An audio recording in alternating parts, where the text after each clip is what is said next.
बिस्मिल्लाहिर्रहमानिर्रहीम अस्सलामुअलैकुम नाज़रीन, मैं राना उसैर हूँ। 30 अगस्त 2025 हफ्ते का दिन और अब तक की सबसे बड़ी ब्रेकिंग न्यूज़ जो इस वक्त अडयाला जेल से सामने आ रही है, इमरान खान की तबीयत को लेकर कि उनकी तबीयत नासाज हो गई है। और जो पिछले व्लॉग में मैंने खबर दी थी कि एक मूसी बीमारी अडयाला जेल में फैली है जो एड्स को लेकर है, कि वहां पर एड्स फैल चुका है और 194 लोगों को वहां पर रिपोर्ट हुआ है, जो अडयाला जेल की इंतजामिया ने बताया। लेकिन अब खबर है इमरान खान के हवाले से, उनकी तबीयत कैसी है, कितनी बीमारियां उनको लाहक हुई हैं। और ये जो मामला है, अब की बार अडयाला जेल की इंतजामिया ने जो रिपोर्ट जारी की है पिछले 2 साल की, उससे आपको बहुत कुछ वाज़ेह हो जाएगा कि सूरत हाल कितनी अहम है और सेंसिटिविटी क्या है। और फिर क्या अडयाला जेल का दरवाज़ा खुलने जा रहा है, उसने भी इस वक्त तहलका मचा कर रख दिया है। बड़ी खबरें आ रही हैं, तमाम तर डिटेल्स, तमाम तर तफसीलात आपके सामने आज के इस व्लॉग में रखनी है। और फिर दूसरी जानिब अदालत ने उम्र कैद की सजा का ऐलान कर दिया है। ये उम्र कैद की सजा किसको हुई है, जिसने इस वक्त हर तरफ भूचाल मचा कर रख दिया है, जिसने हर तरफ जो है वो एक नई बहस छेड़ दी है। इस हवाले से भी तमाम तर डिटेल्स आपको देनी है। लेकिन आगे बढ़ने से पहले आप सबसे मेरी दरख्वास्त कि चैनल को लाजमी सब्सक्राइब कर ले, बेल आइकन को दबा दें।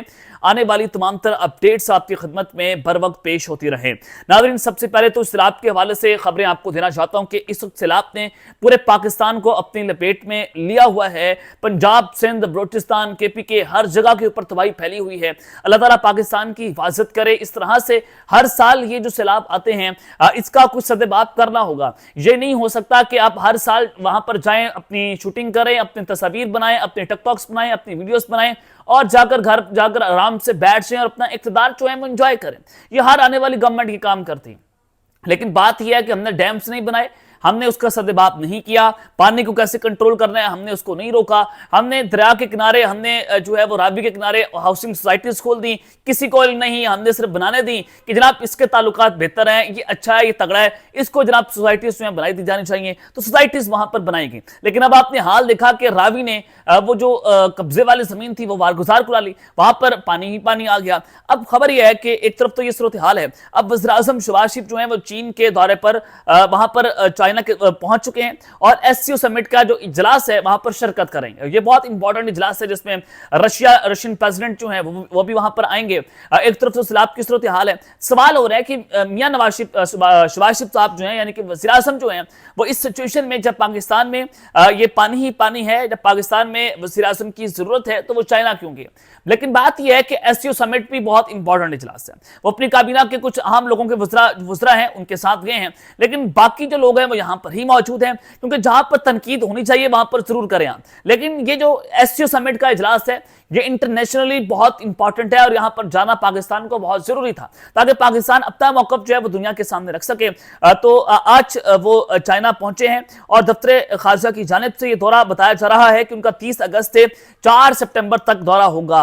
और वो बाकायदा तौर पर जो ये शंघाई ताउन तंजीम का इजलास है, इससे वो खिताब भी करेंगे, जिसमें वो पाकिस्तान की खत्ते में अमन की कोशिशें, यानी कि पाकिस्तान और इंडिया की जंग के हवाले से भी बात होगी, भारत की जारियत के हवाले से भी बात होगी और इलाकाई रवाबित में इजाफे और खत्ते की अवाम की तरक्की के फरोग के हवाले से मौका पेश करेंगे।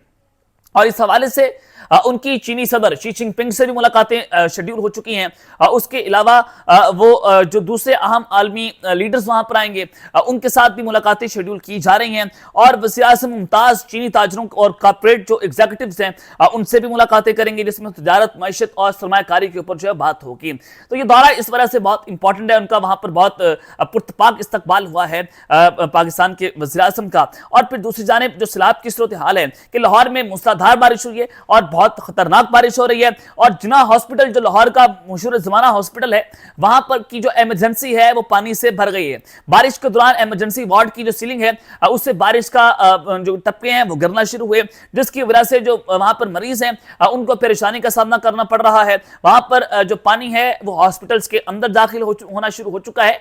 तो ये इस वक्त जो इंतजामिया है वहां पर निकासी को निकालने के लिए बड़ी कोशिशें कर रही है, लेकिन बारिश इतनी हो रही है है कि इस चीज को हैंडल करना बहुत मुश्किल है। ये आप तनकीद जरूर करें गवर्नमेंट के ऊपर, उनकी इंतजामिया के ऊपर, लेकिन बारिश हो रही है, सैलाब का जो पानी आ रहा है वो डेफिनेटली भारत छोड़ रहा है, वो भारत की तरफ से आ रहा है। लेकिन मैं यहां पर जो बात करता हूं वो ये है कि ठीक है, हमारी इंतजामिया बहुत बेहतर काम कर रही है, फौज मैदान के अंदर उतरी हुई है और उसके अलावा रेस्क्यू ऑपरेशन हो रहे हैं, पंजाब में कैजुअलिटीज की जो तादाद है वो भी कम है, बिल्कुल दुरुस्त बात। लेकिन जब मैं ये बात करता हूं कि डैम्स क्यों नहीं बनाए, डैम्स किसने बनाने थे, क्लाइमेट चेंज के ऊपर काम क्यों नहीं हुआ, डिफॉरेस्टेशन क्यों हो रही है, इलीगल जो सोसाइटीज हैं उनको क्यों मंजूर करवाया जा रहा है, वो कौन कर रहा है सारा कुछ, इसके ऊपर जब हम सवाल उठाते हैं बहुत सारी चीजें आपके सामने खुलकर आ जाती हैं कि जनाब ये जो काम है ये बहुत जरूरी थे, हमें ऑरेंज ट्रेन नहीं चाहिए, हमें मेट्रो स्टेशन नहीं चाहिए, हमें मोटरवेज नहीं चाहिए, हमें ये चाहिए कि जो ये लोगों के हर साल हमें ये तबाही देखने को मिलती है और ये हर साल जो तबाही है ये मजीद बढ़ती चली जा रही है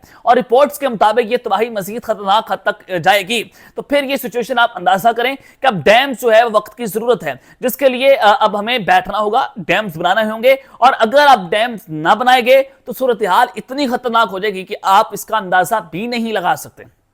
ये चीजें अहम है।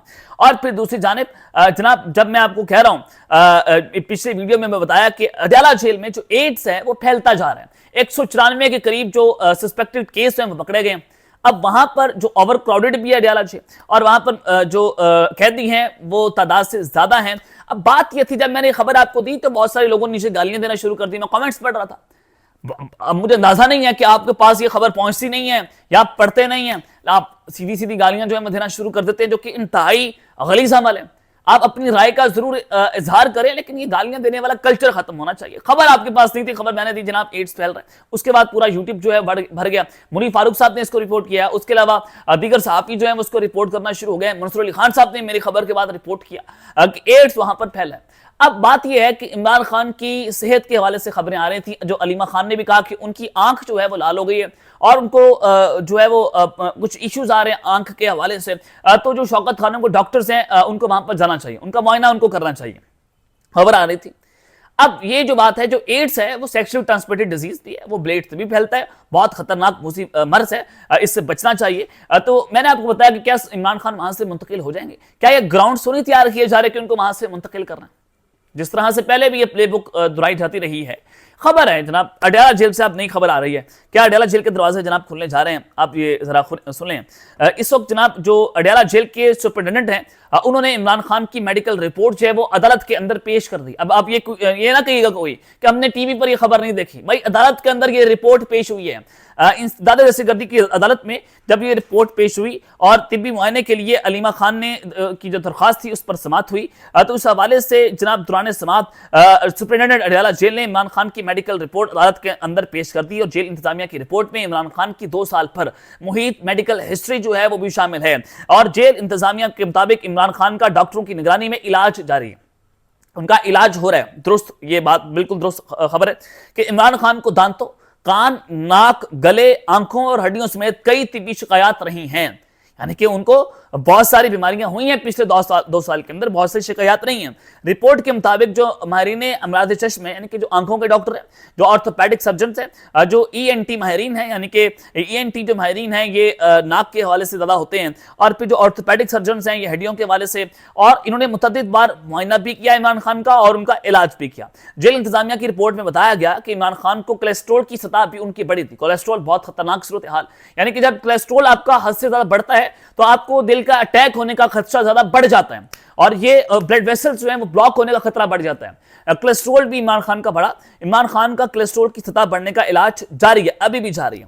और जेल इंतजामिया ने जो रिपोर्ट दी कि जेल हॉस्पिटल के मुताबिक तमाम तजवीज करदा इलाज और अद्वियात बर वक्त फराहम की जाती हैं और बर वक्त उनको सारी चीजें मिल रही हैं। 12 अगस्त को बानी PTI का 4 रुकनी डॉक्टर्स ने टीम ने तिब्बी मुआयना भी किया। उनका आखिरी तिब्बी मुआयना जो है वो तकरीबन 2-2.5 हफ्ते पहले हुआ है और ATC कोर्ट जो है रावलपिंडी, उन्होंने इमरान खान के तिब्बी मुआयने के लिए अलीमा खान की दरख्वास्त पर समाअत 1 सितंबर तक जो है वो मुलतवी करती है। तो ये जेल इंतजामिया की रिपोर्ट आई है, ये इमरान खान की बहुत सारी जो शिकायत हैं उस पर अभी इलाज जारी है। अब आप अंदाजा करें कि जो कोलेस्ट्रोल है ये भी खतरनाक है, ENT वाली जो सूरत हाल, यानी कि जो नाक का उनका मुआयना चल रहा है, ये भी खतरनाक है, कि कोई अच्छी खबर नहीं है।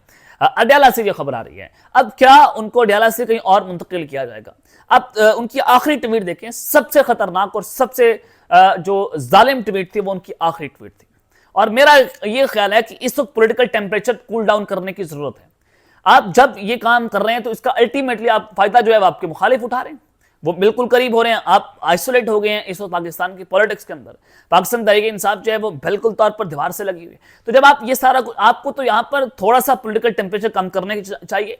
जब आप थोड़ा सा पीछे हटेंगे, जब आप 2 स्टेप पीछे जाएंगे तो डेफिनेटली जो आपका ओपोनेंट है वो भी 2 स्टेप पीछे जाएगा। तो आप बजाय इसके कि आप अपने पॉलिटिकल ओपोनेंट को ये मौका फराहम करें कि आप वो उसके ऊपर मजीद बयानियां बनाए, आप उनको कूल डाउन करें। लेकिन ये चीज़ें हो रही हैं, खैर उनकी मर्जी है, वो बहुत सारी किताबें भी इस जेल के अंदर पढ़ रहे हैं, जिसके बाद वो मजीद सख्त होते चले जा रहे हैं। अब तक के लिए इतना ही, अपना ख्याल रखिएगा और इस जगह पे लाजमी खैर आने के बाद पाकिस्तान जिंदाबाद।